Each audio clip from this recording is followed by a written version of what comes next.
Bismillahirrahmanirrahim. Assalamualaikum warahmatullahi wabarakatuh. Baik, pada video kali ini saya akan membahas mengenai perkembangan individu, di mana untuk memenuhi tugas ulangan tengah semester 1 dengan dosen pengampu Profesor Dr. Haji Syamsul Bahari Thalib MSI, Dr. Abdul Saman SPD MSI Kons, dan Bapak Sulfikri SPD MPD. Sebelum masuk pembahasan, perkenalkan nama saya Nabila Syafi'i dengan NIM 220404502053 dari kelas A Prodi Bimbingan dan Konseling, jurusan Psikologi Pendidikan, Fakultas Ilmu Pendidikan, Universitas Negeri Makassar.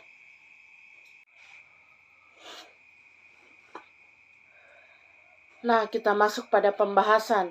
Deskripsi perkembangan dan faktor-faktor yang mempengaruhi perkembangan bervariasi menurut pendapat atau sudut pandang masing-masing pakar psikologi perkembangan.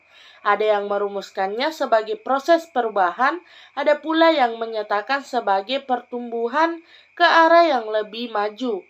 Namun, jika dicermati, bermacam-macam pendapat ahli-ahli tersebut, maka pada hakikatnya perkembangan mengandung makna perubahan yang terjadi dari waktu ke waktu atau sering disebut dengan change over behavior atau suatu proses atau tahapan pertumbuhan ke arah yang lebih maju, lebih dewasa. Pendapat atau konsepsi tentang faktor perkembangan yang bermacam-macam itu berpangkal pada pendirian masing-masing ahli. Secara umum, konsepsi-konsepsi itu mencakup teori psikodinamika, teori berorientasi biologis, lingkungan, dan interaksionisme atau teori kognitif Piaget.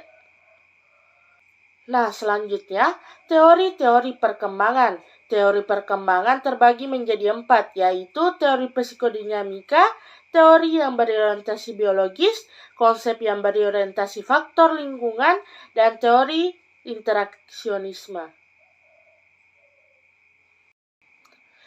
Teori yang pertama yaitu teori psikodinamika Sigmund Freud, yang lebih dikenal dengan istilah teori psikoanalitik. Konsep ini memiliki kesamaan dengan konsep belajar sosial. Freud sebagai konseptor psikoanalitik memandang bahwa seorang anak yang dilahirkan memiliki dua kekuatan, energi biologik yaitu libido dan nafsu mati. Kedua kekuatan itu menguasai semua orang melalui proses konsentrasi energi psikis terhadap suatu objek atau suatu person spesifik. Struktur anak pada waktu dilahirkan adalah dases yang mendorong anak untuk memuaskan nafsu-nafsunya. Dases adalah perkembangannya karena pengaruh lingkungan, menimbulkan struktur das Ich atau aku yang berfungsi sebagai penentu diri terhadap dunia luar maupun terhadap dases. Sesuai dengan realita, kemudian karena pengaruh lingkungan pula, termasuk orang tua, terbentuklah das Super Ich yang berfungsi mengatur perilaku das Ich. Dan tuntunan-tuntunan yang bersumber dari dases apabila dases tidak berhasil mengkompromikan tuntutan dases dan Uber Ich, maka nafsu-nafsu yang berasal dari dases ditekan secara tidak sadar. Hal ini berarti bahwa nafsu-nafsu tidak manifest, tapi pengaruhnya masih ada secara laten. Seseorang dapat melakukan hal-hal tertentu yang tidak diketahuinya sendiri alasannya. Kebenaran konsep ini tidak dapat diuji secara empiris. Selanjutnya, teori kedua yaitu teori berorientasi biologis. Teori yang menekan faktor biologis menitik beratkan pengaruh faktor bawaan atau keturunan, termasuk faktor bakat atau keadaan. Psikofisik yang dibawa sejak lahir, perkembangan bersifat endogen, artinya perkembangan itu tidak hanya secara spontan saja, melainkan juga harus dimengerti sebagai pemekaran predisposisi yang sudah ditentukan secara biologis atau genotip. Sebagai contoh konsep biologis mengidentifikasi perilaku agresi dan kekerasan berdasarkan mekanisme biologis yang spesifik. Pendekatan ini berupaya menjelaskan secara fisiologis khususnya bagian-bagian spesifik otak atau hormonal sebagai pemicu perilaku kekerasan. Menurut Tedeschi dan Flesson tahun 1994, komposisi genetik individu menjadi predisposisi bentuk-bentuk perilaku khusus. Secara normal individu memiliki 46 kromosom, yaitu kromosom XX dan untuk perempuan dan XY untuk laki-laki. Abnormalitas kromosom XYY kelebihan kromosom Y dan berpengaruh terhadap perilaku agresi. Individu yang memiliki kromosom XYY menunjukkan karakteristik permasalahan perilaku pada masa kanak-kanak, sering mengisolasi diri dari lingkungan sosial, sering terlibat perilaku kriminal, dan memiliki IQ yang rendah. Kelemahan relatif konsep yang berorientasi biologis tampak misalnya pada hasil-hasil penelitian terhadap anak kembar identik yang dibesarkan dalam lingkungan yang berbeda-beda dan ternyata mengalami proses perkembangan yang berbeda-beda pula. Perbedaan dalam perkembangan dua anak kembar identik tidak dapat diterangkan melulu sebagai faktor bawaan. Nah, selanjutnya konsep yang berorientasi faktor lingkungan. Konsep lingkungan adalah kelompok konsep yang mementingkan pengaruh lingkungan terhadap perkembangan anak, termasuk konsep-konsep belajar dan konsep-konsep mengenai sosialisasi yang bersifat sosiologis. Konsep belajar sosial mulai dikenal sejak tahun 1930-an di Universitas Yale ketika Clark Hull mengadakan seminar yang membahas konsep ini. Pelopor konsep belajar sosial lainnya termasuk O.H. Howard, Leo Miller, John Dollar, Robert Sachs, dan Leonard Dobb berpartisipasi pada seminar konsep belajar sosial. Konsep belajar sosial memandang belajar sebagai suatu bentuk perubahan atas perilaku seseorang dalam kehidupan atau potensi yang bersifat relatif, tetap dan tidak disebabkan oleh pertumbuhan. Menurut konsep ini, sesudah tahun-tahun pertama, potensi untuk berperilaku tidak bergantung pada perubahan-perubahan spontan pada struktur diri organisme, melainkan tergantung pada apa yang dipelajari dengan teknik-teknik tepat. Ahli-ahli konsep belajar sosial sangat optimis dan percaya bahwa faktor utama perkembangan bersumber dari pengalaman, di mana anak-anak memperoleh perilaku baru dan memodifikasi perilaku-perilaku sebelumnya berdasar pengaruh lingkungan fisik dan sosialnya. Perubahan-perubahan lingkungan dapat mempengaruhi perilaku. Bandura tahun 1977 menegaskan bahwa belajar sesungguhnya bukan merupakan suatu perbuatan yang mudah, kalau tidak dapat dikatakan sesuatu yang sulit jika orang semata-mata menyadarkan diri dan tindakan mereka terhadap apa yang dimilikinya. Namun, disadari bahwa pada umumnya perilaku individu dipelajari secara observasional melalui model, yakni mengamati bagaimana suatu perilaku baru dibentuk dan peristiwa ini kemudian menjadi informasi penting yang mengarahkan perilaku. Asumsi dasar dari konsep dan penelitian belajar observasional adalah sebagian besar perilaku individu menjelaskan perolehan suatu keterampilan belajar yang kompleks. Dengan perkataan lain, konsep ini tidak dapat menjelaskan perilaku yang disebabkan oleh perbedaan-perbedaan individual, seperti faktor kepribadian dan perbedaan kemampuan belajar. Nah, selanjutnya teori terakhir yaitu teori interaksionisme. Teori ini sering pula disebut dengan teori perkembangan kognitif Piaget. Menurut Piaget, perkembangan adalah suatu proses perubahan sebagai hasil belajar dari proses belajar yang merupakan kombinasi atau interaksi dari pembelajaran, pengalaman, dan kematangan. Konsep kognitif bermaksud memahami aktivitas perilaku manusia seperti perhatian, rekognisi, pembuatan keputusan, pemecahan masalah, pengetahuan konseptual, belajar, penalaran, prinsip-prinsip dan mekanisme perkembangan, intelijensi, interpretasi, atribusi, penilaian, memori, dan imajinasi. Itu menurut Bordwell dan Ferrick. Konsep interaksionisme mementingkan perkembangan intelektual dan moral.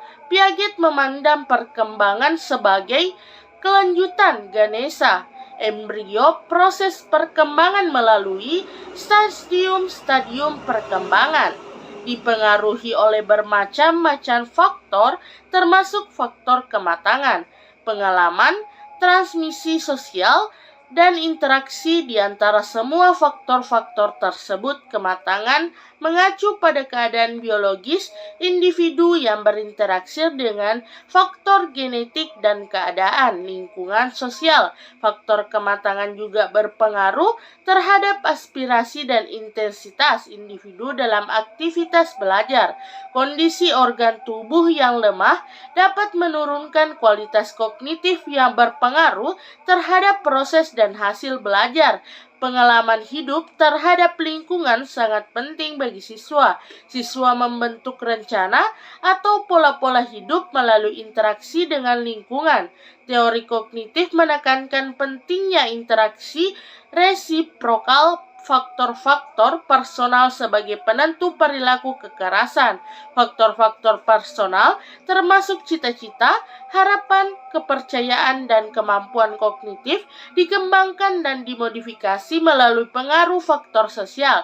Piaget juga mementingkan aktivitas spontan karena adanya kemampuan untuk menyesuaikan diri atau adaptasi melalui proses asimilasi dan akomodasi. Asimilasi berarti mendapatkan kesan-kesan baru berdasarkan pola penyesuaian yang sudah ada, sedangkan akomodasi berarti penyesuaian diri dapat bertindak sesuai dengan situasi baru. Keterpaduan antara proses asimilasi dan akomodasi akan membentuk kognitif individu. Asimilasi dan akomodasi juga diperlukan untuk membentuk keseimbangan. Tahap-tahap perkembangan. Sebelum itu, perlu diketahui bahwa perkembangan individu merupakan perubahan yang teratur, berkaitan menuju suatu organisasi tingkat integrasi yang lebih maju sesuai dengan tingkat usia, potensi kuantitas, dan kualitas rangsangan yang diperoleh anak dari lingkungannya. Perkembangan individu terjadi secara berurutan, artinya tahap awal merupakan dasar untuk perkembangan pada tahap berikutnya. Perkembangan individu tidak dapat melompat-lompat atau sering disebut lompat terhadap tahapannya.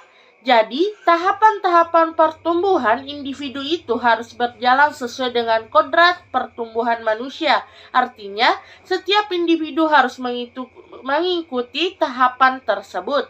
Adapun tahapan yang harus dilalui oleh setiap individu dirumuskan oleh masing-masing ahli berdasarkan sudut pandangnya masing-masing. Tahap perkembangan menurut Erikson dibedakan menjadi 8 tahap. Yang pertama, perkembangan pada masa bayi, yaitu usia 0-1 tahun. Krisis yang timbul adalah kepercayaan versus ketidakpercayaan, terutama dalam memenuhi kebutuhan hidupnya. Secara deskriptif, pada awal pertumbuhan kehidupan, bayi sangat bertergantung pada dunia luar, terutama kepada orang tua ibu atau pengasuhnya dalam memenuhi kebutuhannya, termasuk kebutuhan fisik, kehangatan, dan afeksi. Jika kebutuhan-kebutuhan tersebut dapat terpenuhi secara konsisten, maka pendapat respons positif dari orang tua, bayi tidak hanya akan mengalami perkembangan kelekatan secara aman dengan orang tuanya, tetapi juga memperoleh pengalaman belajar tentang kepercayaan, trust, terhadap lingkungan sekitarnya. Sebaliknya, jika kebutuhan fisik dan psikologisnya tidak terpenuhi, maka yang terjadi adalah perkembangan mistrust terhadap orang-orang dan lingkungan sekitarnya secara keseluruhan. Dan yang kedua, perkembangan pada masa persekolahan, di mana yaitu masa usia 2-6 tahun terjadi krisis otonomi, independensi, fans, keraguan-keraguan atau rasa malu. Secara deskriptif, bayi belajar berjalan, berbicara, menggunakan toilet, dan memperoleh keyakinan diri.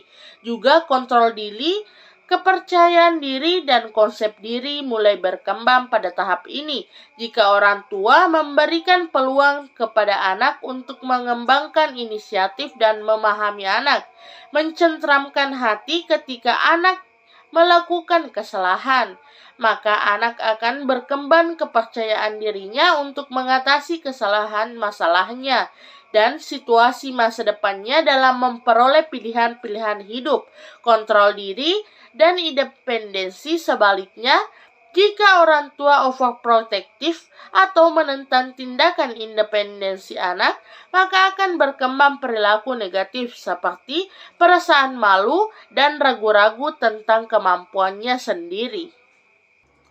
Ketiga, perkembangan pada masa kanak-kanak, di mana yaitu usia 2-6 tahun. Krisis yang terjadi adalah inisiatif fase rasa bersalah. Secara deskriptif, anak-anak menunjukkan kemampuan dan keterampilan motorik dan menjadi lebih tertarik dalam interaksi sosial dengan orang-orang di sekitarnya. Mereka belajar mencapai keseimbangan antara hasrat, kebebasan, dan tanggung jawab. Belajar mengontrol impuls-impuls dan fantasi kekanak-kanakannya. Jika orang tua memberi harapan, tetapi konsisten dalam disiplin, maka anak-anak akan belajar menerima kesalahan dan tidak dihinggapi perasaan negatif, seperti perasaan malu secara berlebihan. Sebaliknya, jika orang tua kurang memahami anak, maka akan berkembang perasaan bersalah dan kurang percaya diri yang berujung pada kesalahan independensi. Dan yang keempat, perkembangan pada masa sekolah, di mana yaitu usia 6 sampai dengan 12 tahun. Krisis yang terjadi adalah kompetensi fase rendah diri.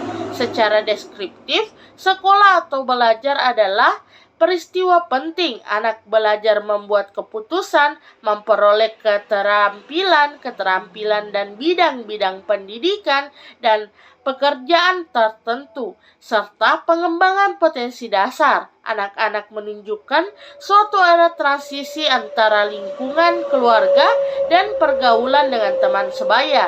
Jika anak-anak memperoleh rangsangan intelektual yang memadai, maka mereka menjadi lebih produktif dan sukses dalam pengembangan potensinya. Sebaliknya, jika memperoleh kepuasan, maka mereka akan menunjukkan sikap rendah diri. Kelima, perkembangan pada masa remaja, dimulai dari usia 12-18 tahun. Krisis yang terjadi adalah identitas fase kebingungan peran, di mana secara deskriptif, remaja berfokus pada pertanyaan siapa saya.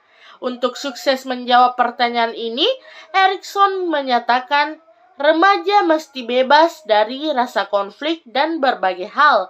Adanya peluang untuk mengembangkan kepercayaan diri, independensi, kompetensi, dan kontrol diri. Jika remaja bebas atau sukses dalam mengatasi konflik yang mungkin terjadi, maka mereka akan sukses dalam tahap ini dan memperoleh identitas diri yang kukuh dan siap membuat perencanaan untuk masa depannya. Sebaliknya, jika gagal mengatasi konflik dan identitas diri, maka remaja akan tenggelam dan kebingungan, tidak mampu membuat pilihan dan keputusan, khususnya tentang pekerjaan, orientasi seksual, dan peran dalam kehidupan secara keseluruhan. Keenam, masa dewasa. usia 19-40 tahun. Karakteristik pada periode ini adalah keintiman fase isolasi. Secara deskriptif, pada tahap ini faktor penting adalah cinta dan kasih sayang. Dalam menjalin hubungan persahabatan, individu yang tidak sukses dalam mencapai keakraban cenderung terisolasi, diliputi kekhawatiran dalam melakukan suatu komitmen, dalam menunjukkan sifat tergantung. Ketujuh, tahap dewasa pertengahan usia 40-65 tahun. Krisis pada tahap ini adalah kebangkitan dan stagnasi, di mana Erikson merelasikan bahwa generativitas mengacu pada kemampuan orang dewasa untuk melihat hal-hal di luar dirinya. Sebagai contoh, membina keluarga melalui pengasuhan, Erikson mengatakan bahwa orang-orang dewasa memerlukan kehadiran anak-anak, sebagaimana hal anak-anak memerlukan orang tua, dan tahap ini menggambarkan kebutuhan untuk menciptakan suatu untuk warisan kehidupan masa depan. Orang yang sukses pada fase ini ditandai dengan kesuksesan dalam membina rumah tangga dan keluarga, termasuk pengasuhan atau persiapan generasi selanjutnya. Kegagalan pada fase ini adalah berarti kemungkinan individu akan mengalami stagnasi pada kehidupan berikutnya dan krisis terhadap diri sendiri. Dan yang terakhir, kedelapan, masa dewasa akhir, usia lebih dari 65 tahun, krisis integritas, fase rasa putus asa, fase desperate. Menurut Erikson, pada usia ini seorang akan mencapai integritas yang ditandai dengan perannya dalam mewujudkan kehidupan yang bahagia dan sejahtera. Ada perasaan aman dan tentram. Individu yang sukses pada fase ini menunjukkan perasaan menyatu dengan dirinya dan orang lain, dan tidak takut menghadapi kematian. Selanjutnya, Erikson menekankan faktor kesehatan sebagai salah satu faktor utama dalam faktor ini. Nah, selanjutnya tugas-tugas perkembangan secara umum. Pada dasarnya, perkembangan merupakan suatu proses perubahan ke arah yang lebih maju. Perubahan tersebut adalah perubahan psikofisik sebagai hasil dari proses pematangan fungsi-fungsi psikis dan fisik yang ditunjang oleh faktor lingkungan. Dan proses belajar berkembang fisik berkaitan dengan perubahan fisik, sedangkan perkembangan psikis berkaitan dengan perkembangan sosial, emosional, intelektual, dan spiritual. Pakar psikologi perkembangan Indonesia, Nuryoto tahun 1994 menggolongkan fase-fase kehidupan manusia atas 3 kategori utama, yaitu masa progresif, masa statis, dan masa regresif. Pada masa progresif, individu akan tumbuh dan berkembang dalam segi fisik, psikis, maupun sosial, dan kondisi yang sangat sederhana menuju ke arah yang sempurna. Secara fisik, tampak seorang bayi yang baru lahir belum dapat melakukan mengikat sepatu. Kemudian, tumbuh dan berkembang secara bertahap dan mampu melakukan segala aktivitas untuk memenuhi kebutuhannya. Pada masa progresif ini, perubahan yang dialami individu sangat menonjol dan diharapkan pada umur 25 tahun sudah mencapai tahap kematangan. Artinya, secara fisik sudah mencapai ukuran dewasa, tinggi badannya tidak akan bertambah meskipun berat badannya kemungkinan masih bertambah atau menjadi lebih gemuk mengikuti pola makan, cara berpikir dan bertindak.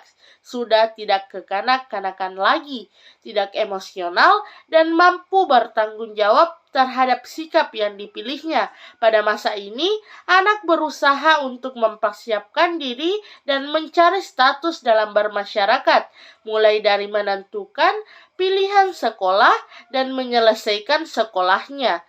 Berdasarkan pada bekal pendidikan yang dimiliki, anak berusaha memperoleh suatu pekerjaan untuk mencari nafkah dan mempersiapkan kehidupan berkeluarga. Pada masa statis individu telah mencapai kematangan, perkembangan secara menyeluruh dan sempurna, kondisi yang dimiliki itu akan dipertahankan hingga fase berikutnya. Pada rasa statis, seseorang biasanya telah bekerja dan mungkin sudah berkeluarga, sehingga tanggung jawabnya meningkat lebih dari biasanya. Individu tersebut selain mengurus diri sendiri, juga mengurus keluarga, serta tugasnya, pekerjaannya. Individu berusaha untuk meningkatkan dirinya sehingga prestasi kerja dan karirnya akan semakin meningkat. Pada umumnya, seorang yang berada pada akhir masa statis setelah mencapai karir tentu atau bahkan mungkin mendekati puncak karir yang didambakan. Selanjutnya, usia 50 tahun merupakan terjadinya masa regresif. Pada tingkat usia tersebut, seseorang secara alami mulai mengalami kemunduran, khususnya kemampuan fisik. Kemunduran fisik dan umumnya tidak terjadi secara drastis, sedangkan kemampuan psikis bagi sebagian cara mungkin masih meningkat atau mungkin masih dipertahankan. Hal ini dapat dijumpai bagi sebagian besar cendekiawan yang tampak makin tajam daya analisisnya seiring dengan makin meningkatnya usia dan pengalaman mereka. Baik teman-teman sekalian, terima kasih telah menonton sampai akhir. Semoga materi yang sempat saya bawakan tadi dapat bermanfaat dan mengedukasi bagi kalian semua. Sekian, wassalamualaikum warahmatullahi wabarakatuh.